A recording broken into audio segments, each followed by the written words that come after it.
নির্বাচন কমিশনকে দিয়ে, এই জ্ঞানেশ কুমারকে দিয়ে কোথাও নির্বাচনের কোনো স্বচ্ছতা আপনি কোথাও পাবেন না।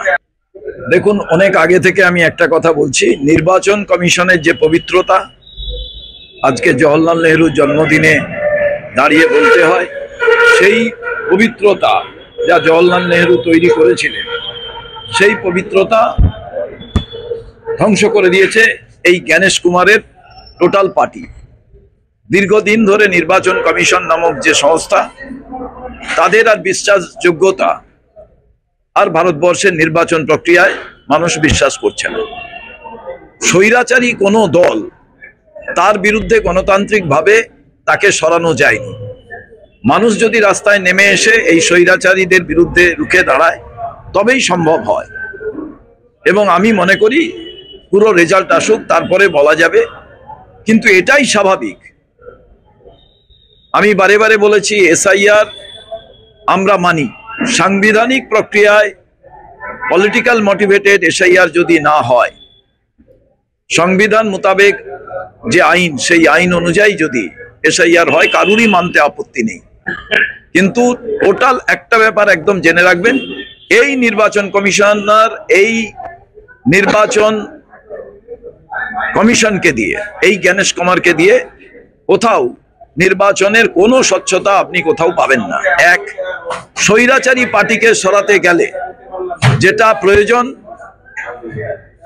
সেটা হচ্ছে রাস্তায় নেমে এসে এই স্বৈরাচারী সরকারের বিরুদ্ধে রুখে দাঁড়াতে হবে। তা না হলে এরা গণতান্ত্রিক প্রক্রিয়ায় কোনো দলকে ক্ষমতায় আসতে দেবে না।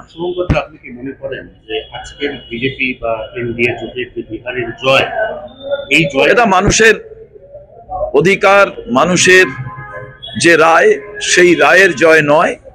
এবং নির্বাচন কারুর এখন যদি কুশপুত্তলিকা দাহ করা প্রয়োজন হয়, নির্বাচন কমিশনের করা উচিত। তার কারণ, হরিয়ানায় রাহুল গান্ধী যে প্রশ্ন তুলেছিলেন, তারপর তো এফআইআর করা দরকার ছিল, সুপ্রিম কোর্টে যাওয়া দরকার ছিল। সেই ব্রাজিলিয়ান মহিলা, তার নামে কে ছদ্মবেশে ভোট দিলেন না কম্পিউটারের মাধ্যমে তার ভোট পড়লো, সিসিটিভি ক্যামেরা তো দেখানোর কোনো প্রভিশনই রাখেননি।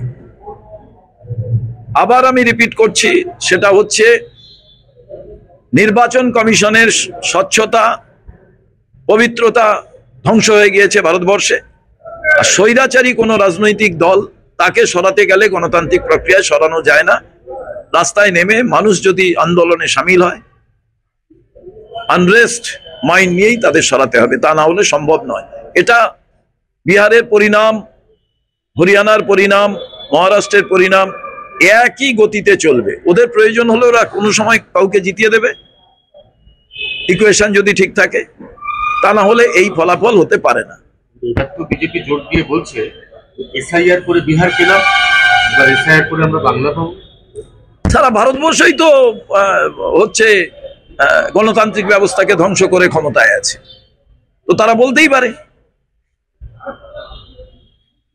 আপনাকে তো বললাম, স্বৈরাচারী কোনো সরকারকে সরাতে গেলে ওই পন্থাতেই সরাতে হয়, গণতান্ত্রিক প্রক্রিয়ায় হয় না। তারা গণতান্ত্রিক প্রক্রিয়ায় রাজনৈতিক দলকে কোনো জায়গা দেয় না। হরিয়ানার মুখ্যমন্ত্রী তো বলেছেন, সব ব্যবস্থা হ্যায়, कैसे ক্ষমতা মে আয়েগা। এবং নির্বাচন কমিশন পুরো তার পবিত্রতা, তার কর্মপদ্ধতি বিক্রি করে দিয়েছে বিজেপির কাছে। যে উদ্দেশ্য নিয়ে ভারতবর্ষের প্রথম প্রধানমন্ত্রী তিনি শপথ নিয়েছিলেন, 1952 সালে যে নির্বাচন প্রক্রিয়া শুরু হয়েছিল, যে প্রক্রিয়ার মধ্যে একজন ঠেলা চালক এবং প্রধান বিচারপতি ভোট দিতে পারতেন, সেই প্রক্রিয়াকে পুরো মাত্রায় ধ্বংস করে দিয়েছে।